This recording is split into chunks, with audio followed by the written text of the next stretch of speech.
Bismillahirrahmanirrahim. Bismillahirrahmanirrahim. Assalamualaikum warahmatullahi wabarakatuh. Innal hamdalillah nahmadullah wa nasta'inuhu wa nastaghfiruh wa nastahdihi wa na'udzu billahi min syururi anfusina wa min sayyiati a'malina may yahdihillahu fala mudhillalah wa may yudlilhu fala hadiyalah.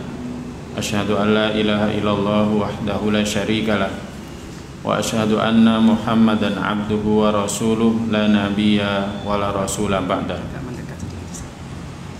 Nusalli wa nusallim ala rasulillah wa nabiyillah Muhammad sallallahu alaihi wasallam wa ala alihi wa ashabihi wa man tabi'ahum bi ihsanin ila yaumil qiyamah. Amma ba'd, qala Allah ta'ala fi kitabil karim, a'udzu billahi minasyaitonir rajim. Ya ayyuhalladzina amanu taqullaha haqqa tuqatih wa la tamutunna illa wa antum muslimun. Wa qala aidan ya ayyuhan nasu taqu rabbakumul ladzi khalaqakum min nafsin wahidah wa khalaqa minha zawjaha wa batha minhuma rijalan katsiran wa nisaa'a wattaqullaha alladzi tasaaluna bihi wal arham innallaha kana 'alaikum raqiba.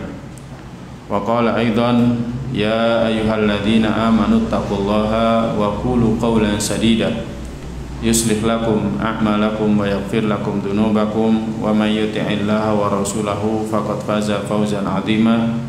Fa inna asdaqal hadits kitabullah wa khairal hadi hadi Muhammad sallallahu alaihi wasallam wa syarrul umuri muhdatsatuha wa kullu muhdatsatin bid'ah wa kullu bid'atin dhalalah wa kullu dhalalatin finnar.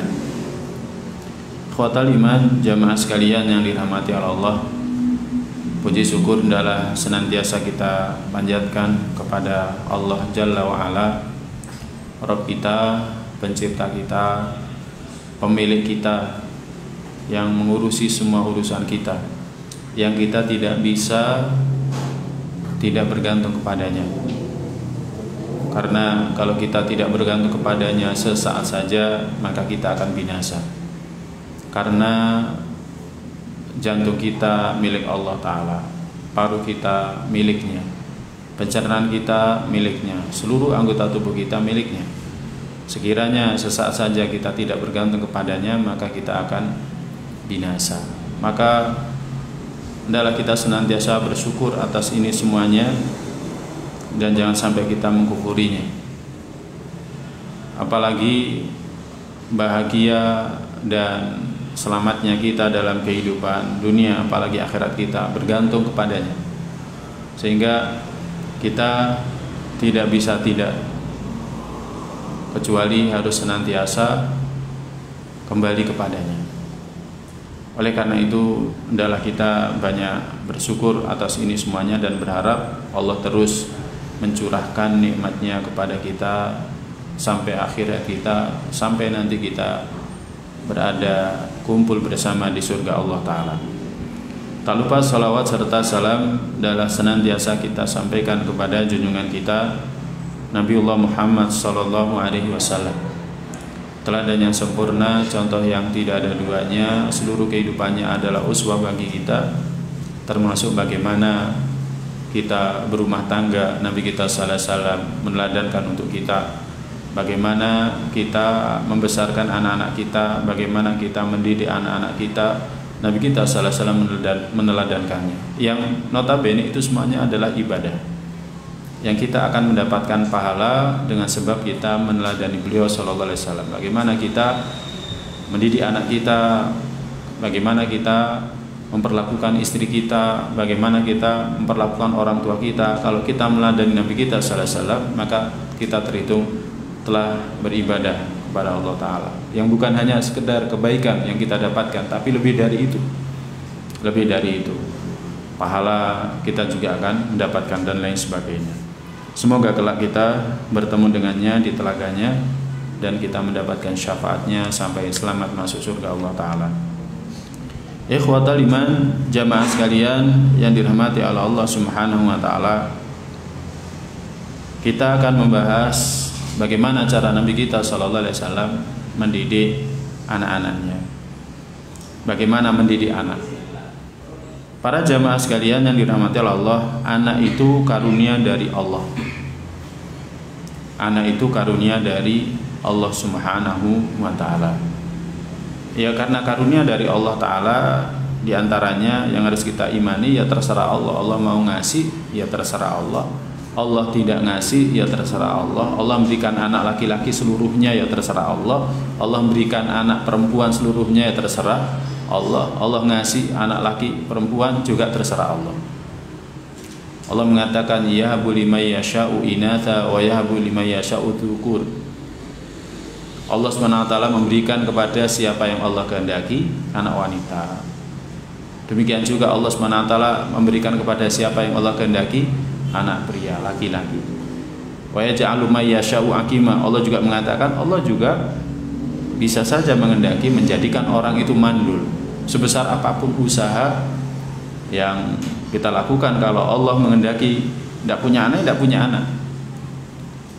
Ya, Nabi kita SAW dengan istri-istri yang lainnya selain daripada Khadijah radhiyallahu taala anha tidak memiliki keturunan, sampai pun dengan Aisyah radhiyallahu taala anha, dengan Hafsah radhiyallahu taala anha, dengan Sofiyah. Nabi kita sallallahu alaihi wasallam itu diberikan keturunan melalui istri pertamanya Khadijah radhiyallahu taala anha. Ya, sebanyak berapa anaknya dari Khadijah? 6, ya. Kemudian setelah itu dari Maryah Qibtiyah, ya, dari Mesir, hadiah dari Raja Mesir ketika didakwai masuk Islam, dia menolak tapi memberikan hadiah. Dan salah satu hadiahnya adalah Maryah radhiyallahu taala anha. Kemudian darinya lahir seorang putra yang bernama Ibrahim bin Muhammad. Nah, jadi terserah Allah. Allah memberikan anak, terserah Allah. Allah tidak memberikan anak, juga terserah Allah. Allah memberikan keturunan kita, anak kita laki-laki semuanya terserah Allah. Ya, maka wajib bagi kita beriman akan ini semuanya. Ya, mengimani. Kalau kita mengimani ini semuanya, maka kita akan mendapatkan kebaikan. Nah, ketika kita diberikan anak, maka bagaimanapun pemberian ini akan membuat hati kita senang. Nggak ada yang tidak senang. Membuat mata kita ini sejuk, membuat jiwa kita ini bahagia. Maka bentuk kebahagiaan itu harus kita tunjukkan. Salah satunya adalah dengan adanya yang namanya akikah. Akikah itu diantara bentuk syukur, dan itu haknya anak. Kalau kita mempelajari secara khusus tersendiri tentang hak-haknya anak, maka kita akan mendapati itu salah satu hak anak yang harus kita tunaikan, yakni akikah. Dan itu juga sebagai bentuk syukur orang tua dengan adanya pemberian anak. Karena bagaimanapun para jamaah, uang yang kita berikan untuk akikah itu tidak sebanding dengan karunia anak yang Allah Ta'ala berikan kepada kita. Coba kita renungkan, berapa banyak orang yang tidak punya anak itu berdaya upaya untuk punya anak, sampai pun sekian puluh juta bahkan ratusan juta akan dia keluarkan untuk bisa punya anak. Program bayi tabung itu sampai puluhan juta. Itu pun belum tentu menghasilkan anak. Ya, maka ketika syariat ini mensyariatkan kepada kita yang diberikan karunia anak untuk berakikah, maka itu baik, karena kembalinya juga untuk kita sendiri. In ahsantum li anfusikum. Kalau kalian berbuat baik, kembalinya kepada diri kalian. Sampai pun ketika anak itu sudah meninggal dalam kandungan dan dia sudah punya ruh, itu kan memang disyariatkan tetap untuk akikah. Kenapa? Anaknya meninggal, kok kita tetap disuruh akikah? Ada hikmahnya. Anak itu nanti kalau kita beriman kepada Allah, menerima dengan lapang, sabar dengan adanya ujian Allah, anak itu akan membawa orang tuanya masuk ke dalam surga. Makanya pun tetap disunahkan untuk kita melakukan akikah. Nah, ini para jamaah. Jadi anak itu adalah pemberian Allah yang harus kita senantiasa syukuri. Nah, oleh karena itu yang harus kita lakukan adalah yakni berusaha untuk meladani Nabi kita sallallahu alaihi wasallam, bagaimana kita ini membesarkan anak-anak kita. Allah Ta'ala berfirman dalam surat Al-Ahzab ayat 21, banyak di antara kita yang sudah hafal yakni tentang keteladanan pada diri Nabi, yang kita harus mengambil keteladanan itu. Allah berfirman, laqad kana lakum fi rasulillahi uswatun hasanatun liman kana yarjullaha wal yawmal akhir wa dzakarallaha katsiran. Sungguh telah ada fi rasulillah, pada diri Rasulullah, lakum, bagi kalian, laqad kana lakum, sungguh telah ada bagi kalian fi rasulillah, pada diri Rasulullah, uswah hasanah, keteladanan yang baik. Keteladanan yang baik. Nah, termasuk di sini itu adalah bagaimana kita membesarkan anak-anak kita, bagaimana kita mendidik anak-anak kita. Dan keteladanan pada diri Nabi SAW itu menjadi manhaj, menjadi metode yang sempurna. Ya, bagaimana kita membesarkan anak-anak kita, yang insya Allah nanti akan menjadi qurratu ainina, menjadi penyejuk mata kita, dunia kita, bahkan dalam kehidupan akhir kita.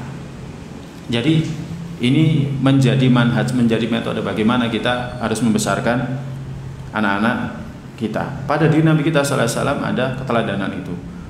Nah, pun para sahabat itu menjadikan yang ada pada diri Nabi sallallahu alaihi wasallam itu teladan, dan mereka pun menjadi teladan bagi generasi setelahnya bagaimana mereka membesarkan anak-anak mereka. Ya, jadi Nabi jadi teladan bagi para sahabat, dan sahabat juga, Nabi dan para sahabat juga menjadi teladan bagi generasi yang ada setelahnya. Ya, contohnya saja bagaimana Nabi kita sallallahu alaihi wasallam biasa mencium anak-anak. Ya, jadi mencium anak-anak. Kemudian ada seorang Arab Badui bertanya kepada Nabi sallallahu alaihi wasallam, ya, atuqabbilu nasibiyanakum, apakah kalian mencium anak-anak kalian? Demi Allah, kami tidak mencium anak-anak kami, gitu kan. Sampai akhirnya Nabi sallallahu alaihi wasallam mengatakan, apakah kalian ingin jika rahmat itu dicabut dari dada kalian?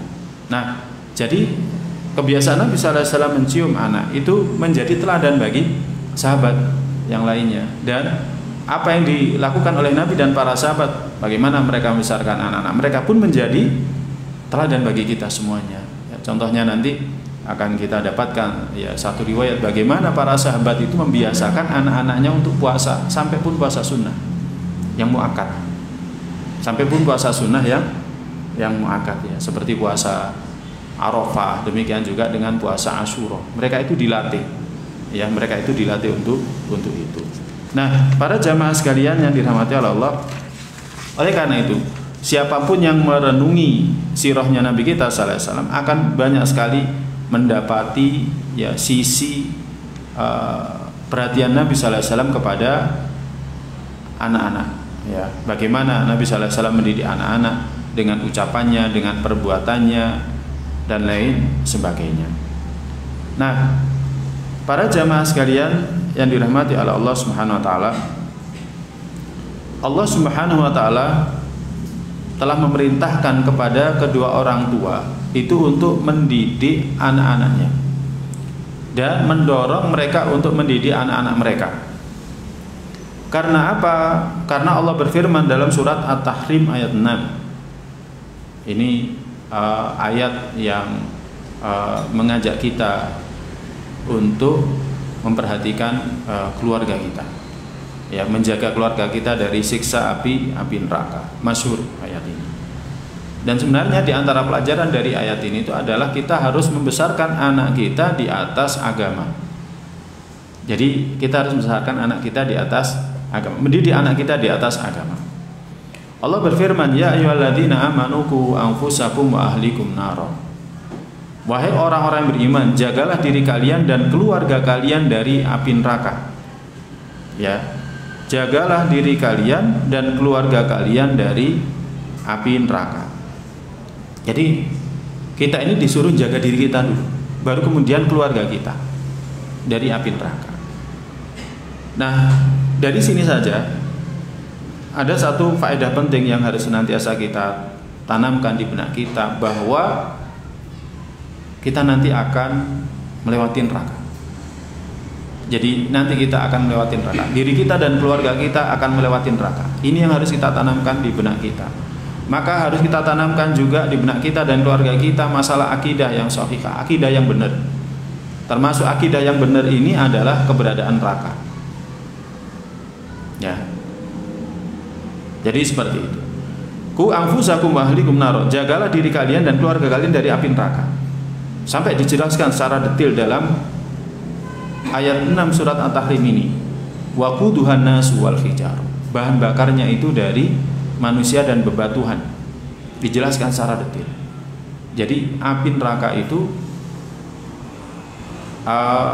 yang menjadikan apinya itu terus senantiasa menyala itu bukan kayu, bukan apa itu namanya bahan bakar minyak, ya BBM istilah kita itu, enggak. Tetapi yang menjadikan menyala itu adalah waquduhan nas wal hijar. Bahan bakarnya itu adalah manusia dan bebatuan.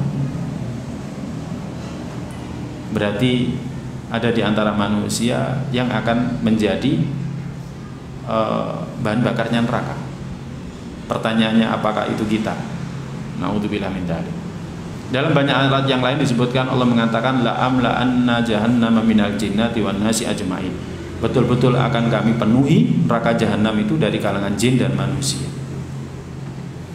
Nah, akidah ini harus kita sampaikan kepada diri kita, kepada keluarga kita, termasuk kepada anak-anak kita. Jangan sampai nanti kita sampai masuk di tempat ini. Na'udzubillah min dzalik. Kemudian dijelaskan juga secara detail, alaiha malaikatun ghiladun syidadun. Di atasnya ada para malaikat yang ghiladun, yang keras, ya, syidadun, tegas, la ya'sunallaha, tidak maksiat kepada Allah, ma amarahum, atas apa yang Allah perintahkan kepada mereka, wa yaf'aluna ma yu'marun, dan mereka mengerjakan apa yang diperintahkan. Ini harus kita tanamkan betul pada diri kita, pada diri istri kita, pada diri anak-anak kita. Ya. Maka kita harus jaga, bareng-bareng jaga. Kita jaga istri dan anak-anak kita, kita dan istri kita jaga anak-anak kita, ya kan? Kemudian kita juga jaga juga orang-orang terdekat kita, ya, orang-orang terdekat kita. Ahliku itu bukan hanya sekedar istri dan anak, termasuk ahlun di sini itu adalah, kalau dalam surat Thaha disebutkan wa'mur ahlaka bis-sholati wastabir 'alaiha, perintahkanlah ya keluargamu untuk sholat dan sabarlah atasnya. Ini dimaksud dengan ahlun itu siapa? Siapapun yang tinggal di rumah kita. Kalau dia ibu kita karena ikut kita, maka dia harus kita suruh, Bu, monggo Bu sholat. Ya, bapak ikut sama kita, monggo Pak sholat. Adik kita bersama kita, Pak, adik ayo sholat. Pembantu kita yang kerja sama kita pun harus kita suruh untuk sholat. Nah, kita jaga mereka semua. Kita jaga mereka semua. Nah, ini para jamaah sekalian yang dirahmati oleh Allah Subhanahu wa taala. Maka untuk bisa sampai ke sana, ya, ada cara-cara yang diajarkan Nabi kita sallallahu alaihi wasallam, ya, khususnya bagaimana kita menjaga anak kita. Jangan sampai anak kita ini nanti menjadi waquduhan nas, ya, menjadi waqudun nar, menjadi bahan bakarnya api neraka. Naudzubillah min dzalik. Insyaallah kita ini kan senang kalau di momen bulan Ramadan atau di momen Syawal, Lebaran itu kumpul bareng, itu kan senang ya. Sama anak, sama istri, sama bapak, sama ibu, sama keluarga besar, kan senang. Dan kita berharap sebenarnya perkumpulan seperti ini bukan hanya di dunia. Kita bisa kumpul di akhirat. Bagaimana caranya? Ya ini, harus ada amar ma'ruf nahi mungkar. Ya, jadi amar ma'ruf nahi mungkar. Bapak yang tidak sholat diajak, monggo Pak sholat. Napa sih sing dipatosi teng donya niki?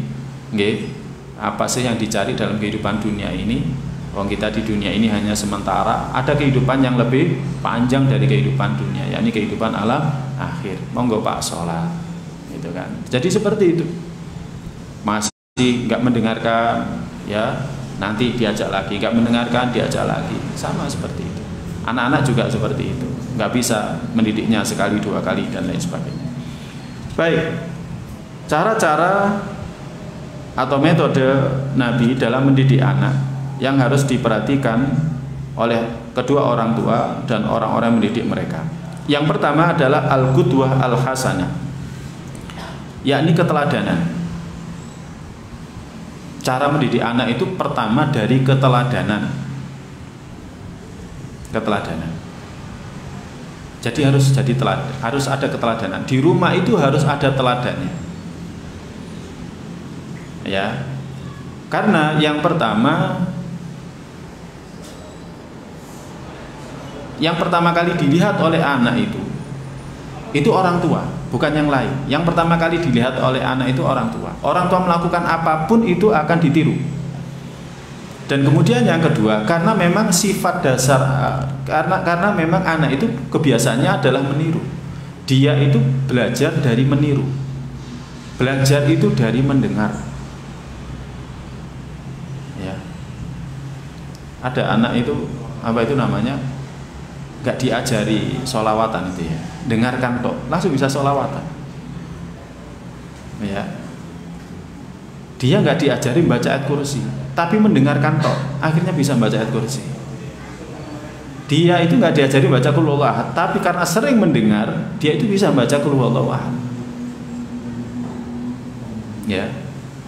Coba antum biasakan anak-anak itu sebelum tidur biasakan baca Al-Ikhlas Mu'awwidhatain bareng, baca bareng sama anak, nantilah hafal ya. Karena memang hakikatnya anak itu seperti itu, dia butuh keteladanan. Ini diantara asas penting dalam pendidikan, yakni adanya keteladanan. Jadi adanya keteladanan. Tadi Allah mengatakan ya dalam firman-Nya, laqad kana lakum fi rasulillahi uswatun hasanatun. Sungguh telah ada pada diri kalian ya keteladanan yang baik. Laqad kana lakum fi rasulillahi uswatun hasanatun. Pada diri Rasulullah keteladanan yang baik. Ya, jadi anak-anak itu butuh teladan. Butuh teladan. Nabi kita sallallahu alaihi wasallam jadi teladan bagi para sahabatnya, bahkan jadi teladan bagi anak-anak. Nabi sallallahu alaihi wasallam itu punya kebiasaan kalau ketemu anak-anak itu, sampai pun di anak-anak dia mengucapkan salam, assalamualaikum. Assalamualaikum, kan ada hadisnya itu. Assalamualaikum, assalamualaikum. Ternyata itu pengaruhnya besar. Pengaruhnya besar. Suatu ketika kalau kita nggak mengucapkan salam kepada anak-anak, anak-anak itu akan balik mengucapkan salam kepada kita. Assalamualaikum Pak, gitu. Karena kita terbiasa memberikan keteladanan mereka untuk mengucapkan salam. Ya, jadi seperti itu. Nah, Nabi sallallahu alaihi wasallam itu jadi teladan bagi anak-anak. Terbiasa mengucapkan salam kepada para sahabat, sampai pun kepada anak-anak. Ya. Nah, kita pun juga demikian. Terhadap anak-anak kita ini teladan. Kalau kita ingin agar anak kita ini menjadi soleh, maka hendaklah kita juga menjadi orang yang soleh. Kalau kita ingin anak kita ini senantiasa sholat, maka hendaklah kita juga senantiasa sholat. Kalau kita ini ingin agar anak kita senantiasa sholat berjamaah, maka kita harus senantiasa sholat berjamaah. Kalau kita ini ingin agar anak kita senantiasa menutup auratnya, maka hendaklah kita senantiasa menutup aurat kita. Kalau kita ingin agar anak kita menjadi ahli Quran, maka kita juga harus menjadi ahli Quran. Seperti itu. Ya, makanya para jamaah, kenapa sih? Ini diantara syariat agama ini. Kenapa kalau sholat sunnah itu orang laki-laki itu kan dianjurkan di rumah. Sholat sunnah bagi laki-laki dianjurkan di rumah. Sedangkan anak itu diperintahkan sholat berjamaah, diajari sholat pada usia berapa? 7 tahun. Berarti usia sebelum itu aslinya anak-anak tidak dianjurkan ke masjid sholat berjamaah, kecuali kalau anak-anak itu bisa dikondisikan. Kalau nggak bisa dikondisikan, sebaiknya sholat di rumah. Nah, hikmah diantaranya kenapa sholat sunnah itu dianjurkan di rumah, agar mereka, para suami, para kepala rumah tangga, para laki-laki ini menjadi teladan bagi keluarganya. Ketika kita sholat sunnah di rumah, rawatib ba'diyah maghrib, rawatib ba'diyah isya, ya kan? Demikian juga mungkin rawatib ba'diyah zuhur kita sholat di rumah, anak-anak itu otomatis akan ngikut dengan sendirinya. Jadi memang mereka butuh keteladanan. Mereka butuh keteladanan. Baca Al-Quran. Kalau kita baca Al-Quran, anak-anak nanti akan terbiasa baca Al-Quran. Ya, jangankan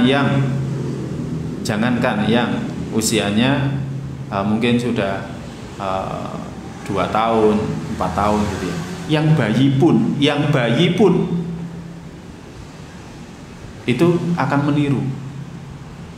Ini yang dialami juga oleh istri saya. Karena kebetulan sekarang masih punya bayi usia 1 tahun.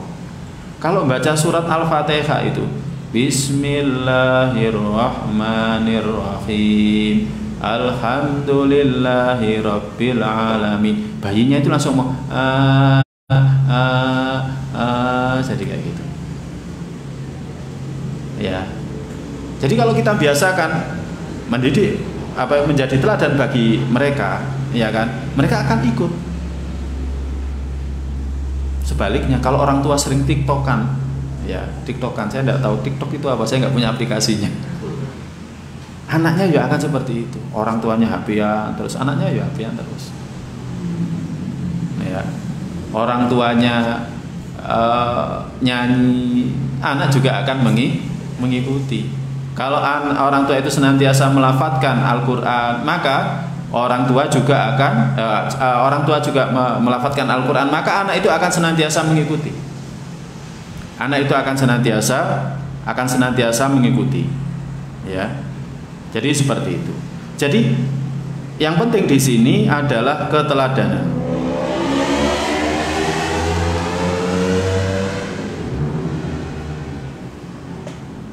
Jadi yang penting di sini adalah keteladanan. Nabi kita sallallahu alaihi wasallam bersabda dalam hadis muttafaq alaih, "Ma min mauludin yuladu 'alal fitrah." Tidaklah seorang anak dilahirkan kecuali di atas fitrah. Fa abawahu yuhawidani au yunasiranihi au yumajisani. Maka kedua orang tuanya lah yang menjadikan dia itu Yahudi, Nasrani dan Majusi. Jadi yang mencetak anak menjadi Yahudi, Nasrani, Majusi itu orang tua. Orang tua. Termasuk di sini yang mencetak anaknya mau menjadi penyanyi, anaknya menjadi seorang hafid, anaknya menjadi orang yang soleh, itu orang tua. Orang tua. Karena yang pertama kali dilihat oleh anak itu adalah orang tua. Pada masa dulu tidak ada televisi, yang dilihat itu oleh anak itu orang tua. Pada masa sekarang banyak sekali televisi, yang dilihat juga orang tua, televisi dan lain sebagainya. Makanya harus hati-hati juga. Video yang beredar itu kita juga harus hati-hati. Ya, jangan sampai anak-anak melihat seperti itu. Karena apa? Itu menjadi guru bagi mereka. Maka ya khususnya orang tua harus menjadi qudwah hasanah, teladan yang baik. Orang tua itu kalau biasa mendoakan anaknya, anak itu nanti akan biasa mendoakan. Misalkan mau berangkat kerja gitu kan, salim, barokallah gitu kan. Nanti dia akan teringat terus. Dia akan mengatakan barokallah, barokallah. Fi amanillah, fi amanillah. Orang tua biasakan keluar rumah baca doa keluar rumah, bismillahi tawakkaltu 'ala Allah la haula wala quwata illa billah. Ya kan? Anak terbiasa juga membaca seperti itu. Itu tergantung orang tuanya. Jadi bagaimana anak kita nanti akan menjadi orang tergantung bagaimana kita meneladankan. Ya. Makanya dalam kondisi seperti ini tidak jadi masalah. Sebagian zikir itu kita keraskan. Misalkan ketika kita naik kendaraan sama anak kita, keraskan bacaan bismillahi tawakkaltu 'ala Allah. Ayo Mbak, ayo Mas, baca bismillahi tawakkaltu 'ala Allah. Seperti itu tidak jadi masalah. Zikir sebelum tidur, ayo doa bareng-bareng gitu kan. Tidak jadi masalah. Ya, ini dalam rangka mendidik anak-anak kita untuk menjadi anak yang sholih dan sholihah. Baca Al-Qur'an kita keraskan. Ya. Di rumah lebih baik lagi. Ya, bukan hanya sekedar keteladanan ya, tapi lebih penting dari itu mengisi rumah kita ini dengan ketaatan, tidak menjadikan rumah kita ini seperti kuburan. Nah, itu yang pertama ya. Jadi adanya keteladanan. Kemudian yang kedua, memilih waktu yang sesuai untuk menyampaikan ilmu. Memilih waktu yang sesuai untuk menyampaikan ilmu atau ngajari, ya, memilih waktu yang sesuai untuk ngajar, ya. Tidak harus ketika kita menyampaikan ilmu kepada anak-anak kita itu anak kita dudukkan, tidak, sini, ya, tegang duluan sudah. Kalau misalkan anak sudah diajak seperti, sini, duduk sini, ya, udah tegang duluan, ilmunya malah tidak masuk. Bisa ketika kita sepeda motoran bareng-bareng gitu kan, kita sampaikan ilmu. Bisa ketika kita berada di atas kendaraan, kita sampaikan ilmu. Bisa ketika kita lagi jalan-jalan kemana, kita sampaikan ilmu. Ya, bisa. Sebagaimana halnya pesan Nabi kita sallallahu alaihi wasallam kepada sahabat Abdullah bin Abbas radhiyallahu taala anhu. Insyaallah banyak di antara kita yang sudah hafal hadis ini. Ya. Hadis yang disampaikan oleh Ibnu Abbas radhiyallahu taala anhu. Ketika itu Nabi berpesan, "Ya ghulam, ihfadillaha yahfadka. Ihfadillaha tajidhu tujahaka." Li, ghulam itu bahasa Jawanya li. Nah, usianya belum sampai 10 tahun. Nah, pesannya Nabi SAW itu betul-betul mengena. Karena disampaikan ketika apa? Dikatakan oleh Ibnu Abbas, kuntu khulfa Rasulullah sallallahu alaihi wasallam yauman. Aku suatu ketika berada di belakangnya Nabi. Atau dalam riwayat yang lain, kuntu radifan Nabi sallallahu alaihi wasallam. Aku dibonceng sama Nabi. Jadi naik kuda ketika itu barengan, dibonceng.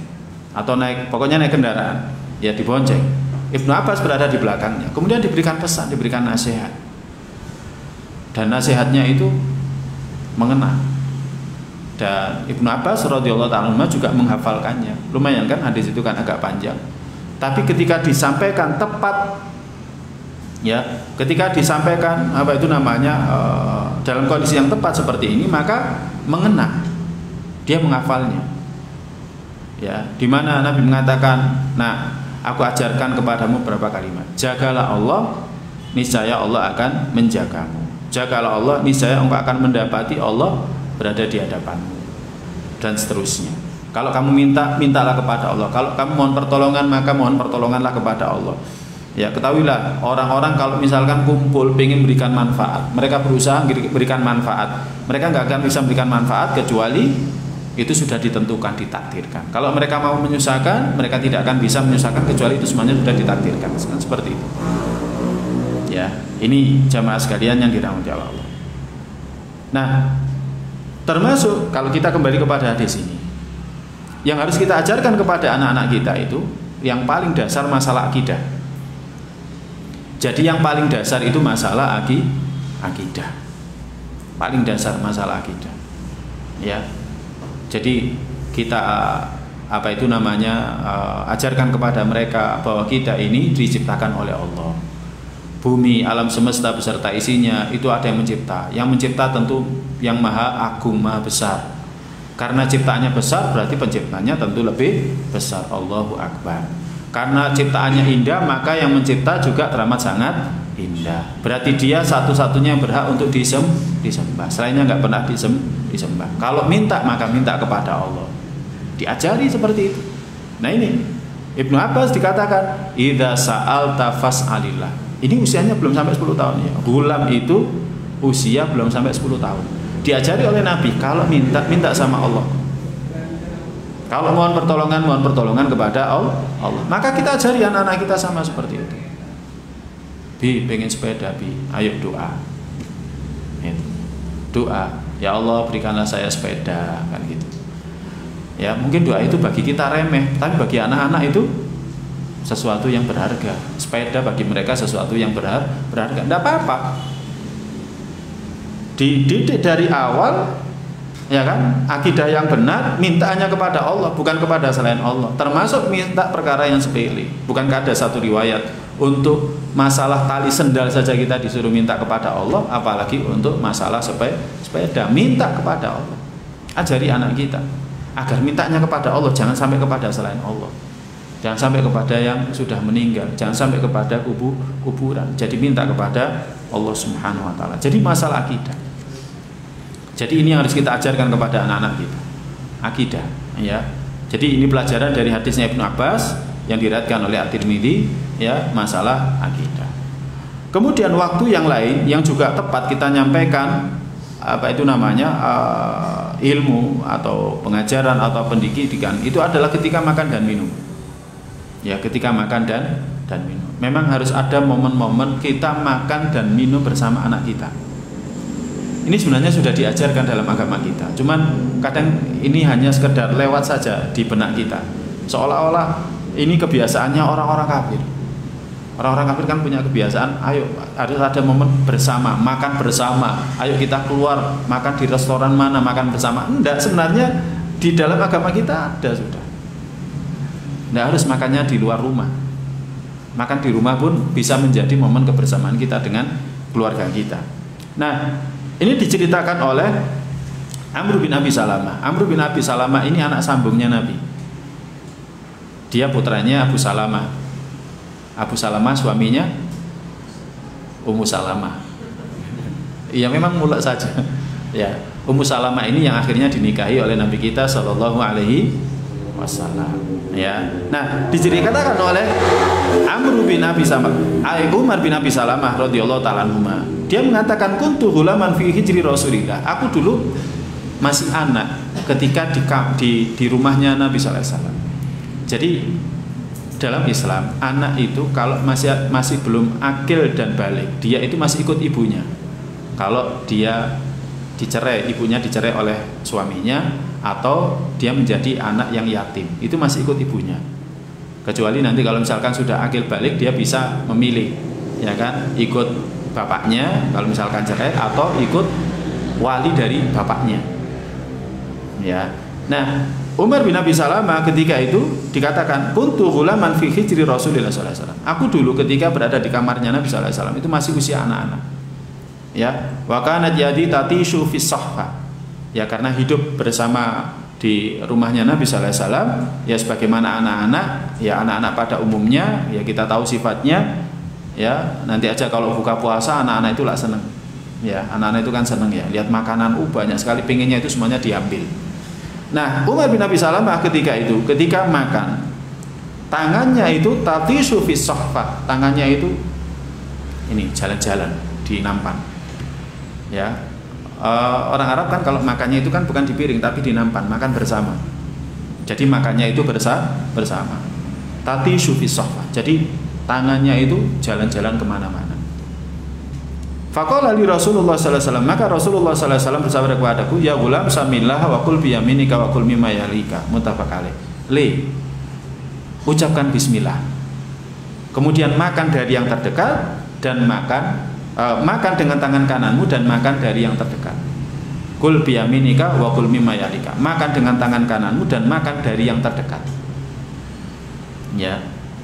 Nah, ini konteksnya makanannya satu macam. Kalau makanannya bermacam-macam boleh, ya sebagaimana dikatakan para ulama, ya misalkan ada masakan gitu kan, yang ini lauknya ini rendang, ini lauknya telur, ini lauknya ayam, ini lauknya paru misalkan, ya ini sambal gitu kan, boleh ngambil yang jauh boleh, bukan yang terdekat sambal saja, ya.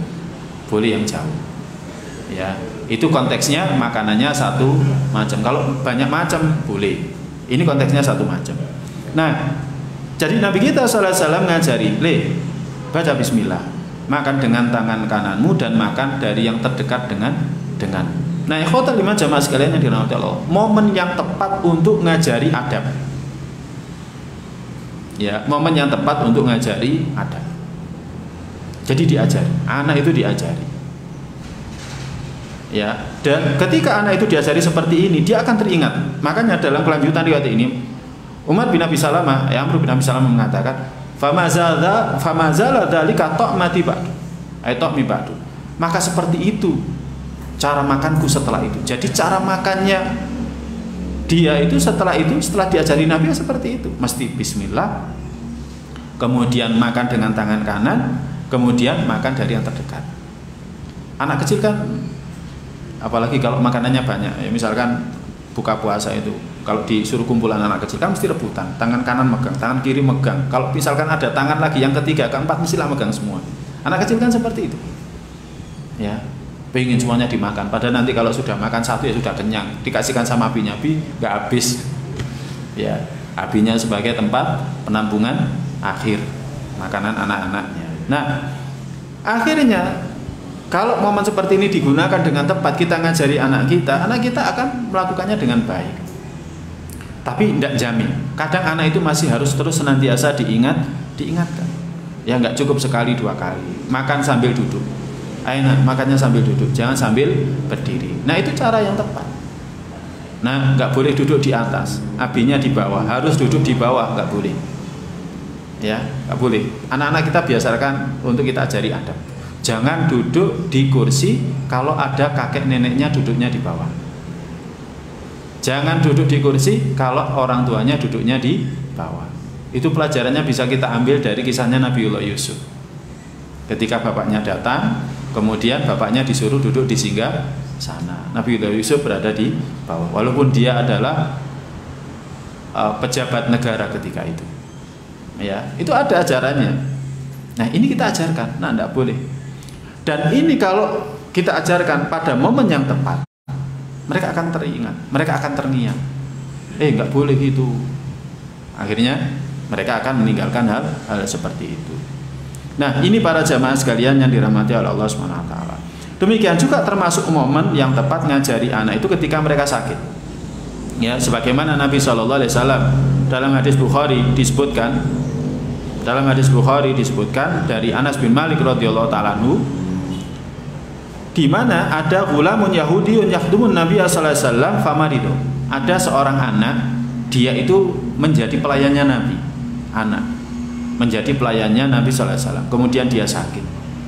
Kemudian suatu ketika Nabi sallallahu alaihi wasallam membesuknya. Ya'uduhu, fa'atahu Nabi sallallahu alaihi wasallam ya'uduhu. Nabi sallallahu alaihi wasallam datang membesuknya. Ini termasuk ada adab membesuk anak-anak. Ya, ketika anak-anak itu sakit. Ya. Bukan hanya orang dewasa saja yang dibesuk ketika dia sakit, kemudian kita membesuknya. Termasuk kalau ada anak-anak yang sakit, kita juga dianjurkan untuk membesuknya. Ya. Nah, faqa'ada 'inda ra'sihi, maka Nabi SAW duduk di sisi kepalanya. Ini termasuk adab kalau membesuk orang sakit itu duduk di sekitar kepalanya, di sisi kepalanya. Kemudian Nabi SAW bersabda kepadanya, aslim, masuk Islamlah kamu. Ini anak ini diajari sampai seperti itu. Jadi masalah akidah itu penting. Jadi ngajari anak masalah akidah itu penting. Selain daripada syariat, kemudian adab dan akhlak. Ya, untuk apa itu namanya masalah syariat, kalau mereka usianya 7 tahun, ada perintah dari Nabi sallallahu alaihi wasallam, muru auladakum bis-shalah. Nah, kemudian anak ini melihat kepada apa itu namanya bapaknya, fanadhara ila abihi wa huwa indahu. Maka anak ini melihat ke arah bapaknya gimana. Maka bapaknya mengatakan ati Abul Qasim, taati Abul Qasim. Akhirnya dia masuk Islam. Kemudian setelah keluar, Nabi sallallahu alaihi wasallam mengatakan, alhamdulillahilladzi anqadhahu minan nar. Segala puji bagi Allah yang telah menyelamatkannya dari siksa api neraka. Nah, para jamaah sekalian yang dirahmati Allah, ini termasuk momen yang baik kita mengajarkan kebaikan kepada anak ketika mereka sakit. Ya, misalkan anak itu pada saat masih sehat, ya sering main-main, nggak pernah sholat, dibesuk.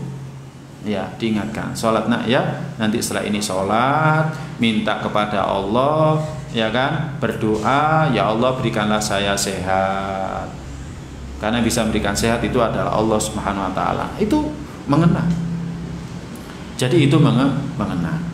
Nah, demikian juga dengan momen-momen yang lain, yang barusan disebutkan di sini, ya, yakni ketika berada di atas kendaraan, ketika makan, kemudian ketika dia sakit, ya kan, ketika tidur pun kita bisa mengajari mereka apa itu namanya syariat-syariat yang mulia, adab-adab yang mulia. Ya, ketika duduk seperti tadi, kita ajari, jangan duduk seperti ini, nak, tidak boleh duduk di atas, api umiknya di bawah, tidak boleh duduk di atas, kakek neneknya berada di bawah, tidak boleh. Nah, bisa kita ajari seperti ini. Pun ketika mereka tidur, mau tidur, kita ajari, ya. Kita ajari. Dan ini para jamaah sekalian yang dirahmati Allah, bukan hanya sekedar dalam rangka ku anfusakum wa ahlikum naro, tetapi ini bisa menjadi apa itu namanya banyak amal kebaikan. Contohnya gini, Nabi sallallahu alaihi wasallam kan pernah mengatakan, idza mata ibnu adam in qata amalu illa min thalathin. Anak cucu Adam itu kalau meninggal semua amalnya terputus kecuali 3. Ya, kecuali 3. Pertama, ya, sedekah jariyah. Kedua, ilmun yunta'u bi. Yang ketiga, waladun sholihin yad'ula. Kalau misalkan kita mau tidur saja, ngajari anak kita, ayo nak, kita sebelum tidur baca ayat kursi dulu. Allahu la ilaha illa huwal hayyul qayyum. Dia baca, kita juga baca. Kemudian kita baca Al-Ikhlas dan Muawwidzatain. Kemudian setelah itu kita baca misalkan a'udzu bikalimatillahi tammah. Kemudian kita membaca bismikallahumma amutu wa ahya. Dan itu kita didikkan terus. Maka itu bisa menjadi ilmun yuntafa'u bi. Ilmun yuntafa'u bi. Kalau kita meninggal dan anak kita masih melakukan apa yang kita lakukan, maka kita dapat transfer pahala. Sebagai orang tua dapat transfer pahala. Jadi kita sebagai orang tua dapat transfer pahala. Transfer pahala apa? Anak kita baca ayat kursi dapat pahala, ya kan? Tapi dia juga mentransfer pahala kepada kita, karena kita yang ngajari dan didik mereka. Dia baca surat Al-Ikhlas Mu'awwidzatain dapat pahala, ya kan? Tapi dia juga transfer pahala kepada kita, karena kita yang ngajarkan mereka. Ya, demikian juga dengan yang lainnya. Ya, misalkan juga sebelum tidur baca doa yang lainnya, atau kita ngajari mereka sholat, itu kan. Nah, kita juga dapat transfer pahala. Nah, jadi para jamaah sekalian yang dirahmati Allah, mohon ini harus kita manfaatkan. Ya, tidur kita ajari adab-adab tidur, masuk kamar mandi kita ajari, ayo doa Allahumma inni a'udzubika minal khubuthi wal khaba'ith, diingatkan terus, ya kan, kita didik, dan memang harus sabar. Ya, maka itu akan sangat mengena. Jadi akan sangat mengena kepada anak-anak kita. Anak-anak kita akan terngiang pada dirinya, di benaknya, ya kan, oh yang harus saya lakukan ini, saya lakukan ini. Itu para jamaah, kalau kita biasakan, anak itu akan terbiasa dengan sendirinya. Akan terbiasa dengan sendirinya. Nanti kalau masuk kamar mandi mesti dia akan doa. Mesti dia akan doa. Cuman memang kadang ada teledornya, maklum ya. Kita saja orang tua yang dewasa juga ada teledornya, apalagi anak ada tradernya. Nah, ketika dia trader kita harus ingatkan. Jadi ketika dia trader kita harus ingatkan. Tapi kalau kita senantiasa membiasakan, insya Allah mereka akan terbiasa. Sampai pun suatu ketika kita tidak ngajari, mereka akan ingat. Kayak tadi kita sampaikan, kita terbiasa mengucapkan salam kepada anak-anak. Ya, suatu ketika kita tidak mengucapkan salam, mereka akan mengucapkan salam kepada kita. Itu. Ya, makanya termasuk adab dalam mengucapkan salam itu ada pembahasannya dalam kitab Al-Adab, disebutkan ya, mengucapkan salam kepada anak-anak itu juga dianjurkan. Selain daripada mengikuti Nabi kita SAW, termasuk ya bagian dari tarbiyah, jadi pendidikan. Ini ikhwatal iman jamaah sekalian yang dirahmati Allah. Kemudian termasuk cara mendidik anak itu analah berbuat adil. Ya, berbuat adil di antara anak-anaknya. Ya, berbuat adil di antara anak-anaknya. Adil itu bukan berarti sama. Ya, bukan berarti sama. Setiap orang kebutuhannya berbeda. Ya, jadi setiap orang itu kebutuhannya berbeda. Nah, tetapi yang jelas Nabi kita sallallahu alaihi wasallam memerintahkan agar kita berbuat adil. Tidak boleh kita pilih kasih. Ini harus kita lakukan kepada semua anak kita. Ada anak kita yang punya kekurangan misalkan, tidak boleh kita anak tirikan. Dia punya kekurangan, nggak sepintar kakaknya, tidak boleh. Ya, tidak boleh. Makanya dalam ilmu psikologi juga tidak boleh kita katakan kepada mereka, kok kamu nggak seperti ini sih, nggak boleh. Karena anak kita itu ya pemberian Allah. Ya, dan anak kita itu adalah ujian bagi kita. Mungkin ada anak kita yang IQ-nya tinggi, ada anak kita yang IQ-nya rendah, ada anak kita yang hafalannya banyak, ada anak kita yang hafalannya sedikit. Ya, tidak boleh kita membanding-bandingkan. Yang jelas kita harus berbuat adil kepada mereka sesuai dengan kebutuhan mereka. Nah, dalam riwayat An-Nu'man bin Bashir radhiyallahu taala dalam kitab Sahih Muslim disebutkan. Dalam kitab Sahih Muslim disebutkan bahwa An-Nu'man menceritakan intalaqa bi abi yahmiluni ila Rasulillah sallallahu alaihi wasallam. Suatu ketika bapakku itu membawaku menemui Rasulullah sallallahu alaihi wasallam. Ya. Menemui Rasulullah sallallahu alaihi wasallam. Kemudian dia berkata kepada Nabi sallallahu alaihi wasallam, "Ishhad anni qad nahaltun Nu'man kada wa kada min mali." Wahai Rasulullah, tolong bersaksilah engkau bahwa aku telah memberikan kepada An-Nu'man pemberian ini dan itu. Aku telah memberikan pemberian kepada An-Nu'man ini dan itu. Ya, mungkin ini kaitannya dengan pemberian yang sifatnya harta. Ya, pemberian yang sifatnya harta. Nah, Kalau masalah waris pun itu harus mengikuti ketentuan Allah Subhanahu wa taala dan Rasulnya. Tidak boleh kita membuat ketentuan sendiri. Misalkan, oh anak saya ini miskin, ya kan, dia banyak kebutuhannya, wis tak berikan bagian warisan yang lebih banyak dari anak saya yang lain. Tidak boleh. Tidak boleh. Warisan itu harus mengikuti ketetapan Nabi. Laki-laki 2/3, wanita 1/3. Bagaimanapun keadaan dia, apakah dia kaya miskin, tetap pembagiannya seperti itu. Adapun urusan nanti yang kaya dia tidak mau menerima, itu urusan dia nanti. Tapi tetap harus dibagi 2/3, laki-laki, wanita 1/3. Ya, kalau pembagian harta memang harus seperti itu.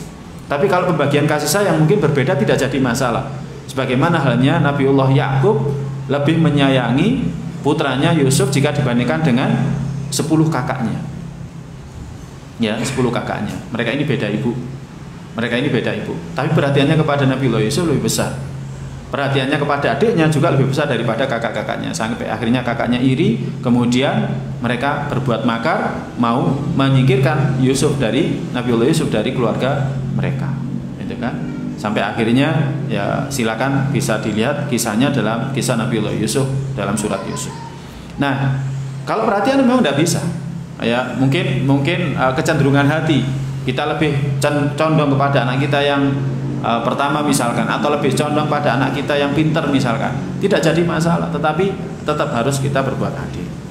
Nah, ketika bapaknya Nu'man yakni Bashir ini berkata kepada Nabi SAW, wahai Rasulullah, bersaksilah engkau bahwa aku telah memberikan kepada Nu'man ini dan itu dari hartaku. Maka Nabi bersabda, akulla banika qad nahalta mithla ma nahalta Nu'man. Apakah semua anakmu engkau berikan sebagaimana engkau berikan kepada Nu'man? Maka dia mengatakan tidak. Maka Nabi bersabda, fa ashhid ala hadza ghairi. Cari saksi yang lain selain daripada aku. Ya. Kemudian Nabi SAW bersabda, ayasuruka ayyakuna ilaika fil birri sawa. Mau enggak kamu kalau sekiranya kamu terhitung melakukan kebaikan yang sama kepada setiap orang itu? Maka dia mengatakan iya. Maka kemudian Nabi SAW mengatakan fala idzan, maka jangan seperti itu. Kalau ingin kamu itu terhitung berbuat baik yang sama kepada siapapun, maka harus baginya sama. Bagi harta itu harus sama, tidak boleh pilih kasih. Jadi kalau bagi harta itu harus sama, tidak boleh pilih kasih. Ya kan? Tidak boleh pilih kasih. Jadi seperti itu, harus dibagi dengan pembagian yang sama. Bagi harta itu harus sama. Jadi termasuk cara Nabi SAW mendidik anak itu ya harus adil dalam memberikan harta, harus adil. Oh, anak ini yang pertama butuhnya sepeda kayu gitu kan, udah berikan sepeda kayu. Anak kedua butuhnya sepeda kayu yang ada penyangganya kanan kiri, ya sudah belikan itu. Oh, yang ini butuhnya rolling gitu kan, ya sudah belikan itu. Ya, jadi seperti itu. Ini ikhwatal iman, jamaah sekalian yang dirahmati oleh Allah Subhanahu wa taala. Nah, kemudian termasuk cara Nabi SAW dalam mendidik anaknya itu adalah menunaikan hak anak. Menunaikan hak anak. Ya. Jadi termasuk cara Nabi kita SAW mendidik anak itu adalah dengan menunaikan hak anak. Menunaikan hak anak. Hak anak ini banyak. Ya, ada pembahasan tersendiri. Jadi ada kajian tersendiri kalau kita mau membahas tentang masalah hak anak. Hak anak itu yang jelas harus kita tunaikan, ya. Yang jelas hak anak itu harus kita tunaikan. Bahkan disebutkan dalam suatu riwayat, dalam hadis Sahih Muslim disebutkan, wa inna liwalidika 'alaika haqqan. Sesungguhnya anakmu itu punya hak atasmu. Anakmu itu punya hak atasmu. Jadi anak itu punya hak atas kita. Berarti kita punya kewajiban kepada anak. Ya. Ibnu Umar mengatakan, ya, Allah menamai ini semuanya sebagai kebaikan karena mereka berbuat baik kepada orang tua dan anak. Sebagaimana kepada orang tua ada birrul walidain, maka kepada anak juga ada birrul walad. Sebagaimana kepada orang tua itu ada berbakti kepada orang tua, maka kepada anak juga ada istilahnya berbuat baik kepada anak. Anak itu punya hak. Apa saja haknya anak? Kalau saya jelaskan lebih detail, ya butuh waktu yang panjang, ya seperti sebelum anak itu lahir, ya dengan memilih istri yang sholihah. Kemudian ketika anak itu berada di dalam kandungan, apa yang harus kita lakukan? Ya kita sering baca Al-Quran di dekat istri kita. Istri kita juga baca Al-Quran, senantiasa melantunkan lantunan ayat-ayat suci Al-Quran. Kalau nggak gitu ya sering mendengarkan murattal, dan itu ternyata ada pengaruhnya ke janin. Ya, para jamaah, antum kalau pernah browsing cari informasi ya tentang masalah janin, pada beberapa waktu yang lalu ada penemuan ternyata janin itu ada reaksi ketika diperdengarkan musik sama lagu. Nabi kita SAW sejak dulu sudah ngajari. Ya, Nabi kita SAW sejak dulu sudah ngajari, ya kan, untuk membacakan tilawah Al-Quran atau membacakan Al-Quran di dekat janin, karena itu ada pengaruhnya kepada janin. Ada pengaruhnya kepada janin. Ya. Demikian juga kalau misalkan istri itu membiasakan untuk puasa, itu pengaruhnya ke janin. Pengaruhnya kepada janin. Anak itu nanti akan terbiasa puasa. Demikian juga kalau misalkan istri terbiasa sholat ketika dia hamil, maka pengaruhnya juga kepada kandungan, kepada janin. Ya, jadi ketaatan yang dilakukan oleh seorang ibu itu pengaruhnya kepada janin. Nah, kemudian ketika anak ini sudah lahir, ya, seperti akikoh, kemudian diberikan nama yang baik, ya, apalagi nama itu mengandung unsur doa. Kemudian setelah itu juga ditahnik, ya, sebelumnya ditahnik, kemudian dicukur rambutnya, kemudian ditimbang rambutnya, kemudian disedekahi seberat timbangan rambutnya dan lain sebagainya. Nah, yang ingin kami perdalam di sini itu adalah hukukun fit tarbiyah, hak anak dalam masalah pendidikan. Hak anak dalam masalah pendidikan. Para jamaah sekalian yang dirahmati Allah, Nabi kita sallallahu alaihi wasallam pernah bersabda dalam hadis Sahih Muslim diriwayatkan dari Abdullah, ya, Ibnu Mas'ud, kullukum ra'in wa kullukum mas'ulun an ra'iyati. Setiap dari kalian itu pemimpin dan setiap dari kalian itu akan dimintai pertanggungjawaban atas kepemimpinannya. Nabi bersabda, fal amiru ra'in wa huwa mas'ulun an ra'iyati wal imamu ra'in wa huwa mas'ulun an ra'iyati. Pemimpin tertinggi itu pemimpin, dia akan dimintai pertanggungjawaban atas kepemimpinannya. Kemudian Nabi mengatakan warrajulu ra'in ala ahli baiti, dan seorang laki-laki itu pemimpin bagi keluarganya, wa huwa mas'ulun an ra'iyati, dan dia nanti akan dimintai pertanggungjawaban atas kepemimpinannya. Jadi bagaimana bapak mendidik anaknya itu akan dimintai pertanggungjawaban. Ya, anaknya diajari agama atau tidak itu nanti dimintai pertanggungjawaban. Ya. Anaknya tidak memberikan pendidikan yang baik kepada anaknya, orang tua tidak memberikan pendidikan yang baik kepada anaknya, itu nanti dimintai pertanggungjawaban. Ya. Jadi laki-laki di rumah itu apapun yang dia lakukan berkenaan dengan masalah pendidikan anaknya akan dimintai pertanggungjawaban. Pun juga istri. Nabi bersabda, wal mar'ah ra'iyah ala baiti zaujiha wa hiya mas'ula an ra'iyatiha. Wanita pun pemimpin di rumah suaminya dan dia nanti akan diminta pertanggungjawaban atas kepemimpinannya. Apalagi kalau suaminya itu tidak ada di rumah dan ibu atau istri tidak pernah mengarahkan anaknya untuk melakukan ketaatan. Waktunya sholat, ibunya nggak nyuruh untuk sholat. Ya, waktunya puasa, ibunya nggak nyuruh untuk puasa. Ya, waktunya baca Al-Quran, ibunya nggak nyuruh baca Al-Quran. Waktunya ngaji, ibunya nggak nyuruh ngaji. Ya, nanti ibu juga akan dimintai pertanggungjawaban. Nah, ini ikhwatal iman, jamaah sekalian yang dirahmati oleh Allah Subhanahu wa taala. Maka ini yang harus kita tanamkan pada diri kita, bahwa kewajiban untuk mendidik anak itu kewajiban yang nanti akan dimintai pertanggungjawaban. Ya, pasti nanti kita akan mempertanggungjawabkan.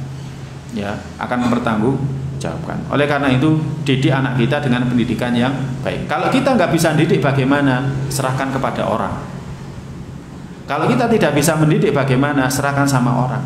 Misalkan Ustadz, kita sibuk dagang terus, Ustadz. Saya suami saya ya kan sibuk dagang, jadi nggak ada waktu untuk anak-anak, ya udah serahkan kepada orang. Maka harus milih, ya kan, harus milih. Kalau urusan dokter saja kita milih-milih, maka untuk urusan pendidikan anak juga harus milih.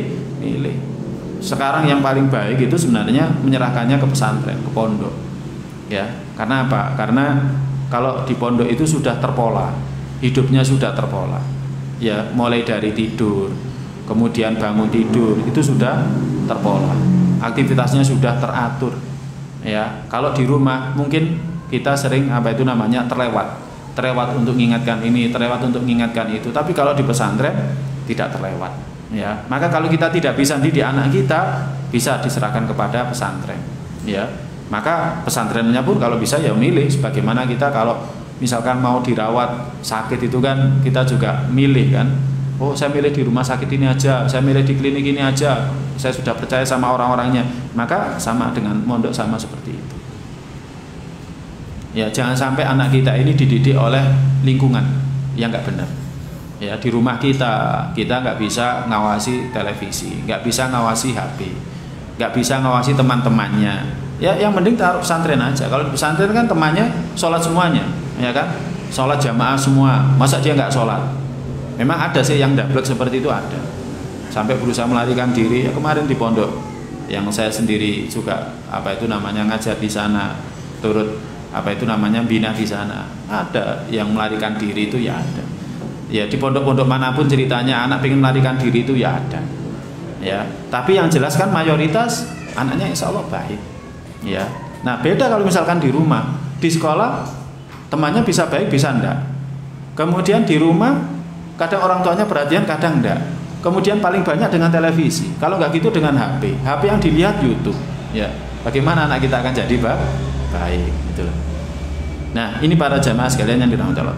Oleh karena itu, bapak hendaklah merhatikan anak-anaknya, ya, dalam urusan agama mereka harus diperhatikan, Seperti tadi kita sampaikan, ya, masalah akidah harus diperhatikan. Akidahnya anak-anak kita harus diperhatikan, ya, bahwa minta hanya kepada Allah, gitu ya. Kemudian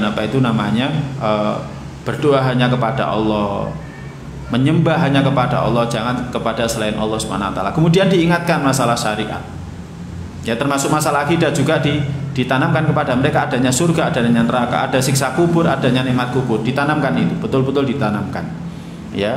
Karena kalau misalkan dalam kehidupan akhir, ya, kita tidak akan bisa saling membantu. Mumpung dalam kehidupan dunia kita masih bisa saling membantu. Kalau dalam kehidupan akhir di yaumul mahsyar tidak bisa. Ya, likulli imri'in minhum yauma idzin sya'nu yughni. Setiap orang punya urusan masing-masing. Nah, bapak nanti kalau di padang mahsyar nggak bisa ngurus sampean. Ya, sampean urus diri sampean sendiri. Bapak juga bilang sama ibunya, "Bu, engko lagi padang mahsyar, aku gak iso ngurus sampean. Sampean ngurus diri sampean. Saiki mumpung ki donya tak elingno sampean." Nah, gitu. Ya. Jadi seperti itu, diingatkan betul. Ini masalah akidah. Baru kemudian masalah syariat. Nah, ini kalau misalkan di luar pondok agak susah. Ya, kita bilang sama anak kita, "Le, ojo pacaran, Le." Ya kok susah kan? Ngomong anak SMA, gimana nggak pacaran? Wong duduknya juga sebelah-sebelahan. Ya, susah. Mari ngono WA-an, omongannya sayang-sayang, ya susah. Ya, memang yang aman itu sebenarnya di pondok, ya. Tapi kalau sudah terlanjur misalkan anaknya berada di SMA, nggak jadi masalah kok. Nggak jadi masalah. Ya, sering aja ajak ke pengajian. Nyandi ya, ayo dulin yang taman apa? Taman surga, kan gitu, ya. Karena kalau dijak ngaji, waduh ngaji lagi ya susah, ya susah.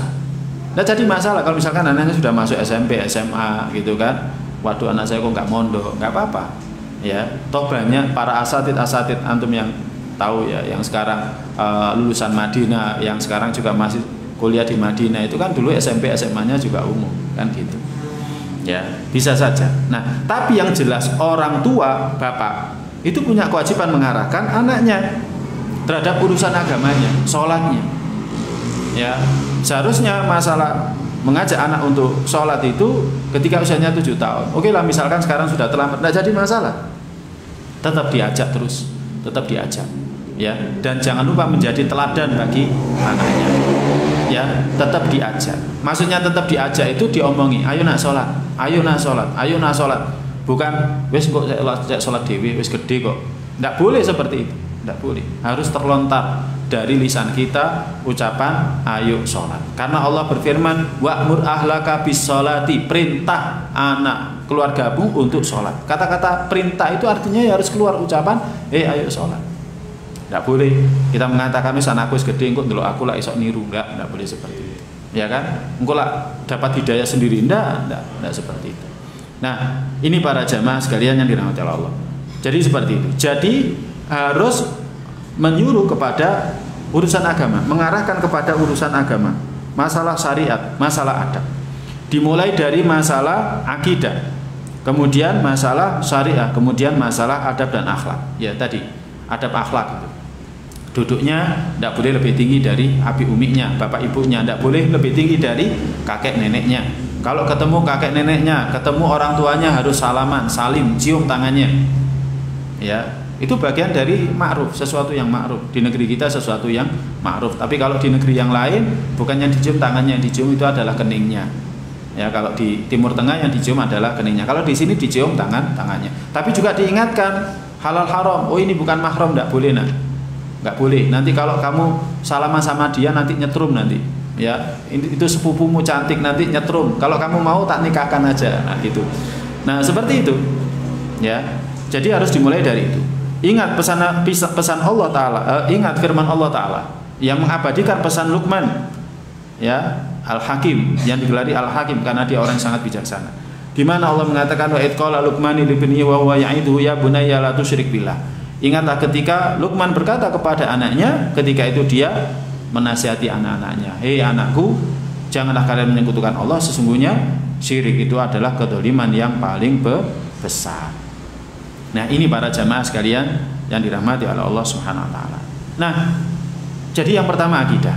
Kemudian yang kedua adalah syariat. Yang utamanya adalah sholat. Ini yang penting.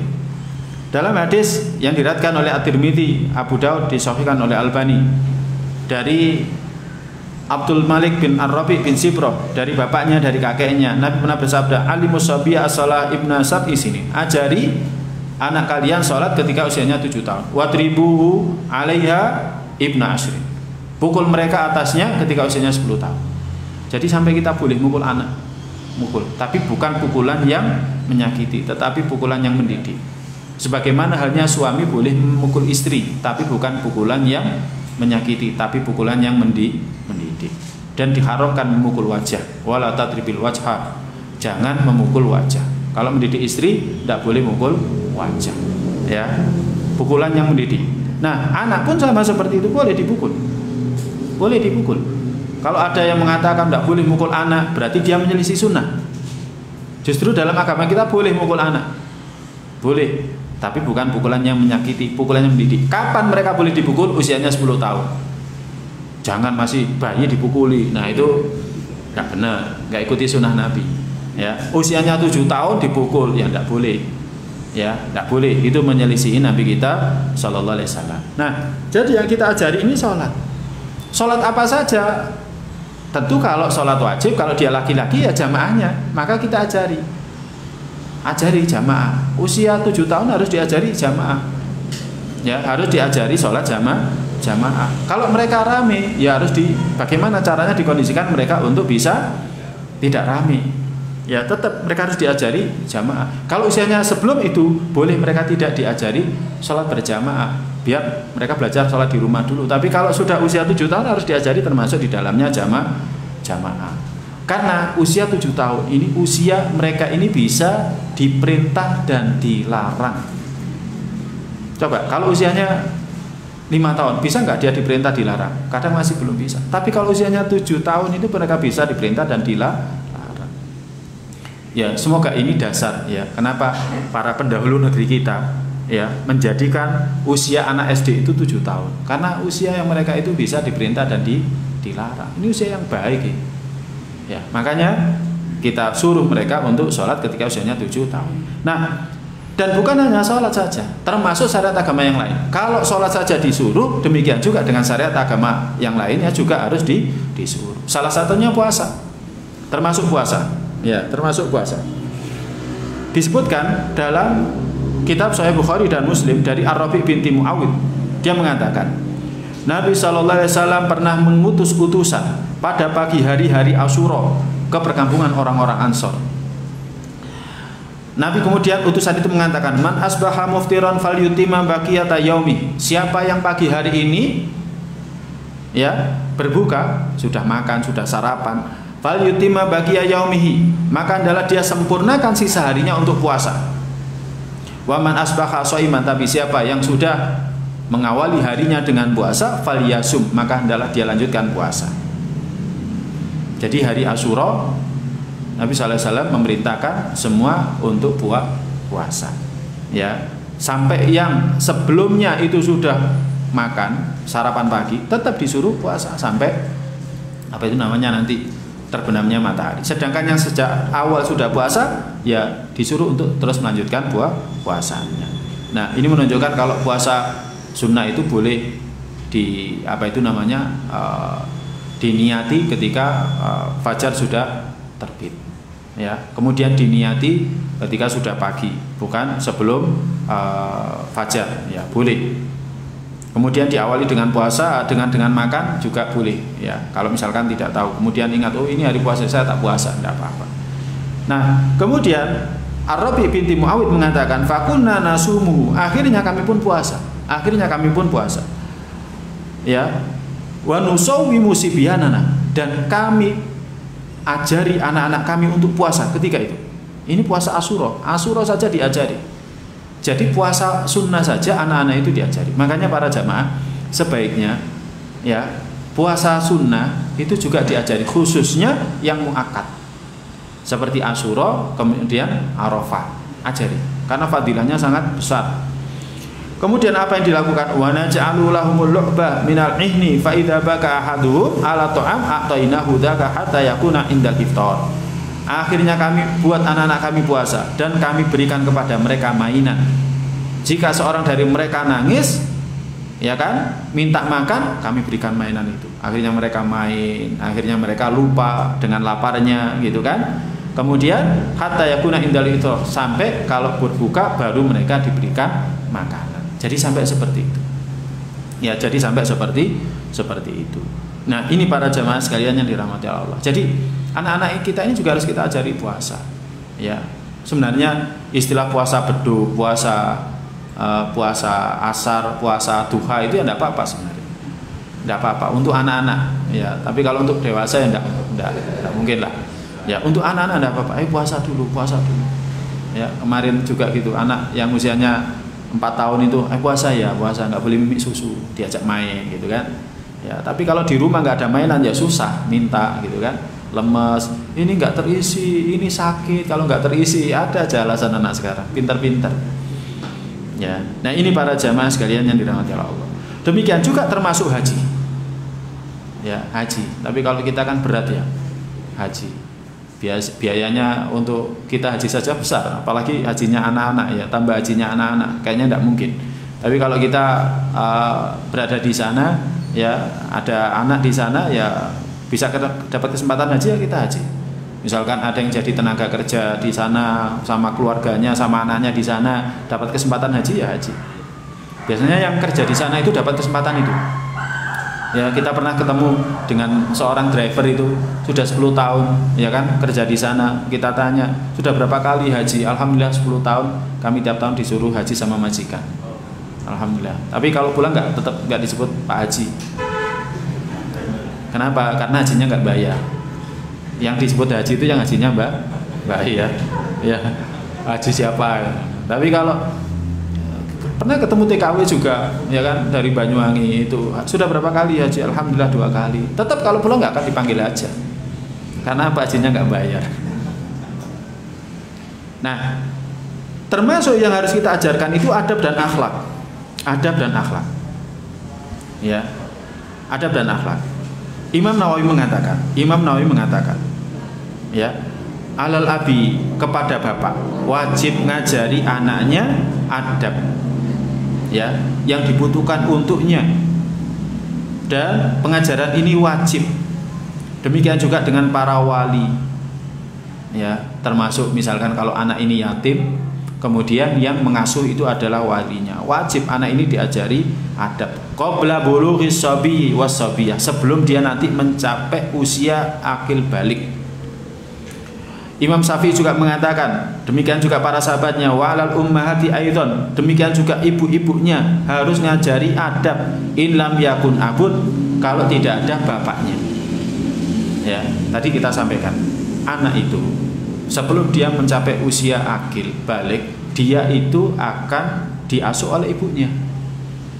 Diasuh oleh ibunya, termasuk ketika misalkan anak ini bapak ibunya itu cerai, maka yang ngasuh itu ibunya. Kalau dia sudah akil balik, maka dia boleh milih mau ikut ibunya atau ikut bapaknya. Nah, Imam Syafi'i mengatakan termasuk kewajiban ibu ngajarkan anaknya adab, ya, li'annahu min babit tarbiyah, ya, karena ini termasuk bagian daripada pendidikan, dan ibu juga dapat pahala.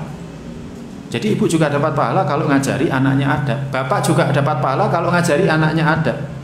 Contohnya tadi, misalkan kita ngajari anak kita cara makan, ya, samillah wakul biyaminika wakul mimma yalika, misalkan gitu. Coba ajari anak kita ini pertama menghafalkan hadis, kemudian paham hadisnya. Nanti kalau suatu ketika ada yang melakukan sesuatu yang salah, dia bisa berdalil dengan dalil itu. Ya, ada anak itu yang hafal hadis Nabi SAW, la taqtab faradda miraron la taqtab. Ketika bapaknya marah itu dia omongi, abi la taqtab faradda miraron la taqtab. Ada anaknya ustaz seperti itu. Jadi kalau marah itu diajari ini itu, dibacakan hadis itu. Nah, kalau kita misalkan ngajari hadis itu, pertama kita ngajarkan sunnah. Kemudian kalau dia melakukan apa yang disebutkan dalam sunnah itu, maka dia dapat pahala dan kita juga dapat pahala. Misalkan tadi cara makan, ya gulam samillaha kul biyaminika wa kul mimma yalika, makan dengan ucapkan bismillah, makan dengan tangan kanan, makan dari yang terdekat. Ya, ini adab makan. Maka ya kita yang ngajar dapat pahala, ketika ngajar dapat pahala karena kita menyampaikan hadis. Setiap kali anak itu makan dengan adab yang diajarkan itu, dia dapat pahala, kita dapat pahala. Kalau dia juga menyampaikan hadis itu, maka setiap dia mengucapkan hadis itu, kita juga dapat transfer pahala. Subhanallah. Jadi itu makna daripada sabda Nabi SAW, mandala ala khairin falahu mithlu ajri fa'ili. Siapa yang menunjukkan kepada kebaikan, maka baginya pahala bagi orang yang mengerjakan. Nah, termasuk dalam perkataan Imam An-Nawawi, ya, dalam syarah An-Nawawi ala Sahih Muslim, ngajari adab makan, minum, berpakaian, tidur, keluar dari rumah, masuk rumah, naik kendaraan, turun kendaraan. Enak, ya, naik kendaraan, ya, baca bismillah, kemudian duduk alhamdulillah. Itu kalau kita ngajari seperti itu, kita akan dapat pahala. Ini kewajiban kita, ya, kewajiban kita. Ayyaghrisa fihim sifatir rijalil hamidah, menanamkan pada diri mereka yang laki-laki sifat laki-laki yang terpuji. Kalau anak kita laki-laki, ya, ajari cara kelahi misalkan. Ya, karena memang kan laki-laki seperti itu, sifat kelaki-lakian harus dimunculkan. Ya, main tinju-tinjuan, ya, pakaiannya dikasih pakaian laki-laki, jangan sampai anak laki-laki dikasih pakaian perempuan, anak perempuan dikasih pakaian laki-laki. Ini ada dampaknya. Saya melihat sendiri. Ada yang seperti itu. Ada seorang itu sangat inginnya anak laki-laki, sampai anak terakhir itu dikasih pakaian laki-laki, padahal dia perempuan. Sifat kelaki-lakian akhirnya tetap ada sampai sekarang. Nggak bisa hilang. Penampilannya laki-laki. Kalau ketemu itu sering apa itu namanya, istri tanya, iki apa iki? Nah, iki tak salami. Masalahnya wedok, lega kata salami. Kenapa? Ya sifat laki-lakinya tumbuh. Gitu. Nah, ini para jamaah sekalian yang dirahmati Allah. Nah, kalau perempuan ditumbuhkan sifat kewanitaannya. Ya, ditumbuhkan sifat kewanitaannya. Ya, seperti apa itu namanya, masak-masakan, ya kayak gitu kan. Kemudian melipat pakaian, ya. Kemudian setrika, kayak gitu. Kan sifat perempuan itu sifatnya kan lembut, ya. Jadi seperti itu, tidak keras, tidak kasar. Nah, seperti ini harus ditanamkan. Al-Munawi mengatakan sebagaimana orang tua itu punya hak, maka anak juga punya hak. Bahkan haknya itu banyak. Di antaranya mengajari mereka al-furud al-ainiyah, diajari amalan-amalan yang sifatnya fardu ain, ya, ibadah-ibadah yang sifatnya fardu ain diajari, ya, sholat, puasa, zakat, ya kan, bahkan haji tadi, ya, haji. Jadi disebutkan tadi dalam riwayat, ya, ada seorang sahabat usia 7 tahun itu juga diajak haji, ya, diajak haji. Nah, ini para jamaah sekalian yang dirahmati oleh Allah Subhanahu wa taala. Nah, dalam Faidul Qadir disebutkan, ya, sebagaimana seorang laki-laki menjaga dirinya dan keluarganya dari siksa api neraka, maka hendaklah dia juga menjaga anak-anaknya dari siksa api neraka. Makanya termasuk hak anak itu, kalau misalkan dia perempuan, dicarikan suami yang solihah.